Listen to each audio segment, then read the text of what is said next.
Hello students, आज हम आपकी बुक का लेसन नंबर 5 समकालीन दक्षिण एशिया के बारे में पढ़ेंगे। ये दक्षिण एशिया क्या है? What is south Asia?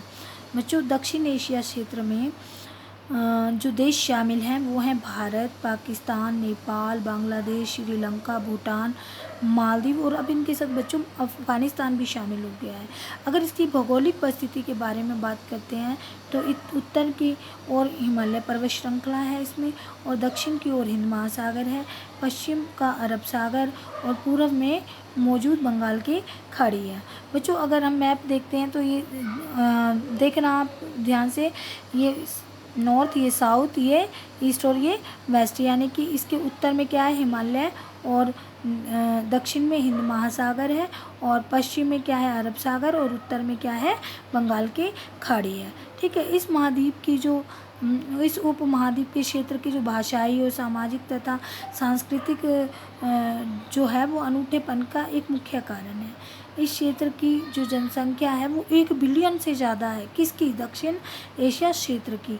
ठीक है, जो विश्व की जनसंख्या का लगभग 5वां भाग है और जिसमें निरंतर रूप से अभी भी वृद्धि हो रही है। आइए अब इनकी जो राजनीतिक शासन प्रणाली है उसके बारे में पढ़ते हैं। दक्षिण एशिया के विभिन्न देशों में एक जैसी शासन प्रणाली नहीं है। भारत और श्रीलंका में लोकतांत्रिक शासन व्यवस्था है, जबकि पाकिस्तान और बांग्लादेश में लोकतांत्रिक शासन व्यवस्था भी रही है और सैनिक दोनों तरह के शासक रहे हैं।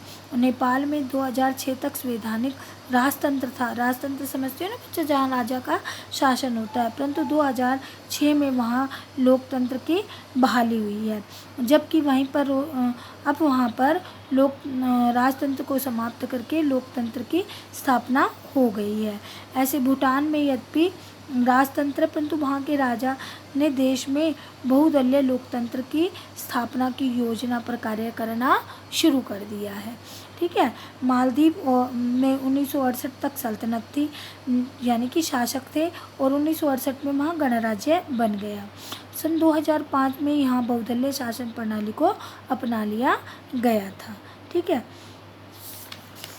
एक बार फिर से इसको समझिए कि दक्षिण एशिया के विभिन्न देशों में कौन सी शासन प्रणाली है। तो जो भारत और श्रीलंका है वहाँ पर लोकतंत्रात्मक शासन प्रणाली है। पाकिस्तान और बांग्लादेश है वहाँ पर लोकतंत्र भी रहा है और सैनिक शासन प्रणाली भी रही है। नेपाल और भूटान में राजतंत्र रहा है। मालदीव में अध्यक्षात्मक शासन प्रणाली रही है। बच्चों, जब इन पूरे क्षेत्र का सर्वे कराया गया तो जब लोगों से उनसे पूछा गया कि कौन सी शासन प्रणाली बेहतर है, तो सब लोगों का ये मोस्टली लोगों का सबसे ज़्यादा जो पसंद किया गया वो लोकतंत्रात्मक शासन प्रणाली को पसंद किया गया था। ठीक है। अब हम पढ़ेंगे भारत और श्रीलंका के भारत में सेना और लोकतंत्र के बारे में, कि पाकिस्तान में सेना और लोकतंत्र किस तरह से स्थापित हुआ था। पाकिस्तान की स्थापना सन 1947 में हुई थी बच्चों, भारत के विभाजन के बाद। पता है ना आपको, भारत 1947 में आज़ाद हुआ तो भारत दो हिस्से हुए, पाकिस्तान एक अलग देश बन गया था। ठीक है।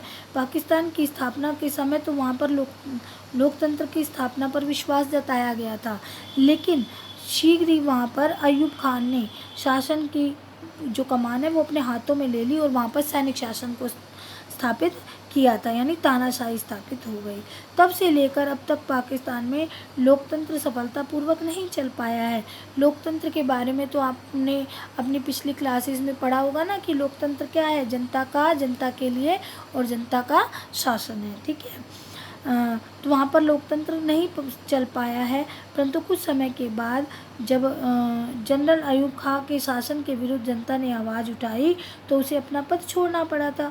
उसके पश्चात जनरल याहिया खां, पहले ध्यान से पढ़िए, पहले कौन था? अयूब खां, लेकिन बाद में कौन आया? याहिया खां, और उसके पश्चात फिर उलक ने भी पाकिस्तान में सैनिक तानाशाही को बनाए रखा था। उसके पश्चात सन 1971 में भारत के साथ जब युद्ध हुआ, उसके पश्चात पाकिस्तान में जुल्फ़िकार अली के नेतृत्व में एक निर्वाचित सरकार यानी लोकतंत्र की स्थापना हुई थी, जो ये 1977 तक चली बच्चों। फिर 1977 के बाद पुनः वहाँ जिया उलक ने इसी सरकार को गिराकर अपना शासन पर कब्जा कर लिया और सन 1982 के बाद जिया उलक को जनता के विरोध का सामना करना पड़ा था बच्चों। इसी प्रकार वहाँ सन 2001 तक जनरल परवेज़ मुशर्रफ ने पाकिस्तान के राष्ट्रपति के रूप में अपना निर्वाचन करवा लिया, यानी कि वहाँ पर कोई भी एक शासन नहीं रहा, वहाँ पर ज़्यादा सैनिक शासन व्यवस्था ही काम करती रही है। क्या कारण रहा कि बच्चों वहाँ पर लोकतंत्र की जगह सैनिक तानाशाही को ज़्यादा पसंद किया गया, या फिर ये कह दें कि लोकतंत्र वहाँ पर स्थायी नहीं हो पाया?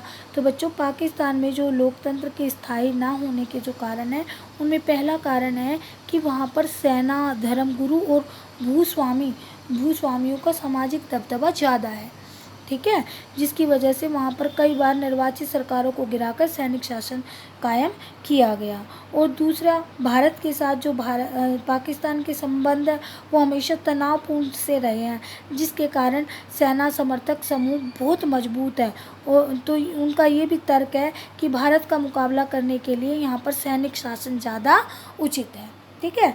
अब हम बात करते हैं बांग्लादेश में लोकतंत्र की। बच्चों जब भारत का विभाजन हुआ था उस समय से लेकर 1947 से लेकर 1971 तक बांग्लादेश पाकिस्तान का ही एक भाग था।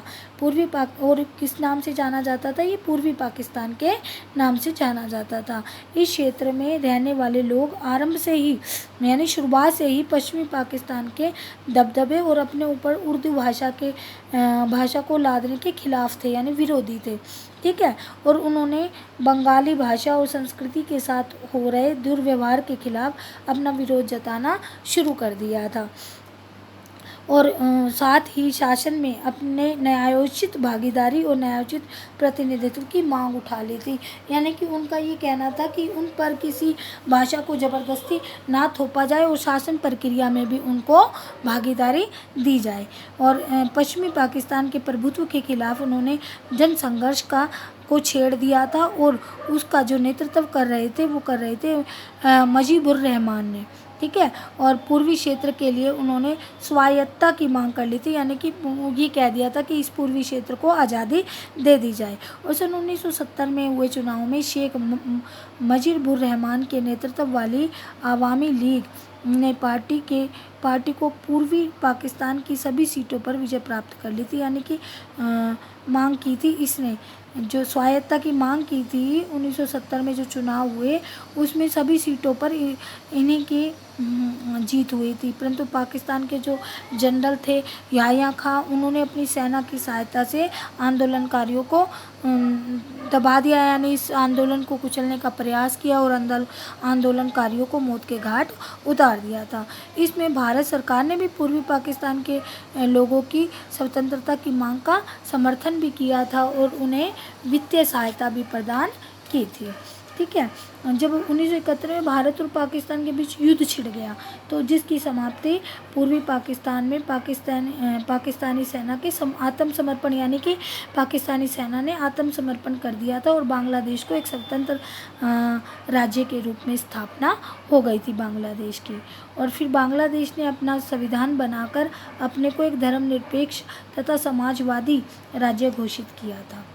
सन 1975 में शेख मुजीबुर रहमान ने इस संविधान में संशोधन करवा के संसदीय प्रणाली के स्थान पर अध्यक्षात्मक प्रणाली की स्थापना करवा ली थी और अपनी पार्टी आवामी लीग को छोड़कर सभी पार्टियों को समाप्त करवा दिया।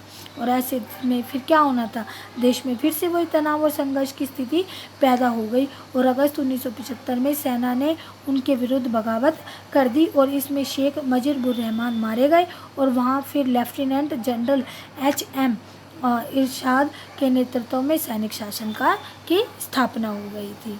आइए अब पढ़ते हैं नेपाल में राजतंत्र और लोकतंत्र के बारे में। नेपाल भारत का एक पड़ोसी देश है, ठीक है, जो एक हिंदू राज्य के रूप में मौजूद रहा है, जहाँ पर काफ़ी समय तक राजतंत्र रहा। राजतंत्र समझते हैं ना बच्चे, जहाँ पर राजा का शासन होता है और जिसमें सभी शक्तियाँ राजा के हाथों में केंद्रित रही। परंतु जनता लंबे समय तक देश में उत्तरदायी सरकार की मांग कर रही थी कि ये उत्तरदायी शासन की स्थापना की जाए। जब 1990 में वहाँ के राजा ने जनता के दबाव में आकर एक लोकतंत्रीय शासन प्रणाली यानी शासन व्यवस्था लागू करने की बात को स्वीकार कर लिया और संसदीय शासन प्रणाली को लागू कर दिया। परंतु देश में अनेक पार्टियों के मौजूद रहने के कारण मिश्रित सरकारों का निर्माण होना था, क्योंकि पता है कि बहुत सारी पार्टियां तो उनका मिश्रित सरकार बननी थी, ठीक है ना, और जो अधिक समय तक चल नहीं सकती थी। और इस अस्थिरता के कारण 2002 में राजा ने क्या किया, मंत्रिमंडल और संसद को भंग कर दिया और सभी शक्तियों को अपने हाथ में ले लिया था और अपनी इच्छा से ही उसने मंत्रिमंडल को नियुक्त कर दिया और शासन चलाना आरंभ कर दिया। फिर क्या हुआ, 2006 में उसके विरुद्ध देश विरोधी प्रदर्शन हुए, जिसमें जनता, माओवादी और सभी राजनीतिक दल शामिल हो गए। राजा ने इस आंदोलन को सेना के सहायता से कुचलने का प्रयास किया, लेकिन ऐसा नहीं हुआ। सेना ने इस देशव्यापी आंदोलन में वही सेना इसको संभाल नहीं पाई थी, ठीक है। और 26 अप्रैल 2006 को अंत में राजा ने संसद को बहाल किया और 7 दलों की यानी 7 पार्टीज एलियंस को की मिलीजुली सरकार बनाने का न्योता दे दिया था। इस गठबंधन के प्रभाव के कारण राजा ने नेपाली कांग्रेस पार्टी के अध्यक्ष गिरिजा प्रसाद कोइराला को प्रधानमंत्री नियुक्त किया और इसके साथ ही नेपाल में एक नए संविधान का निर्माण करने के लिए एक संविधान सभा को भी गठित किया गया। इस संविधान सभा ने क्या किया, 28 मई 2008 को नेपाल को एक धर्मनिरपेक्ष और संघीय लोकतंत्रीय गणराज्य बनाने की घोषणा की। राजा के सभी अधिकार उससे ले लिए गए थे और यहाँ तक कि देश में राजतंत्र को भी समाप्त कर दिया गया है और एक लोकतंत्रीय व्यवस्था की स्थापना कर दी गई है। यद्यपि बच्चों, नेपाल में लोकतांत्रिक स्थापना हो तो गई थी, परंतु वहाँ पर विभिन्न प्रकार के राजनीतिक दलों के आपसी टकराव के कारण ये कहना बिल्कुल कठिन हो गया कि वहाँ पर लोकतंत्र सफल हो भी पाएगा या नहीं। यद्यपि संविधान सभा में प्रथम संविधान सभा द्वारा जो निर्माण कार्य किया गया था वो पूरा नहीं कर पाई थी, तो दूसरी संविधान सभा ने 20 सितंबर 2015 में एक नए संविधान का निर्माण किया था। इस संविधान के लागू होने के बाद नवंबर 2015 में निर्वाचित 601 सदस्य संविधान सभा ने संसद का रूप ले लिया था। आई होप बच्चों आपको ये जो टॉपिक मैंने पढ़ा है कि पाकिस्तान में सेना और लोकतंत्र या बांग्लादेश में कौन सी शासन प्रणाली है, नेपाल में कौन सी है, ये आपको अच्छी तरह से समझ में आई होगी।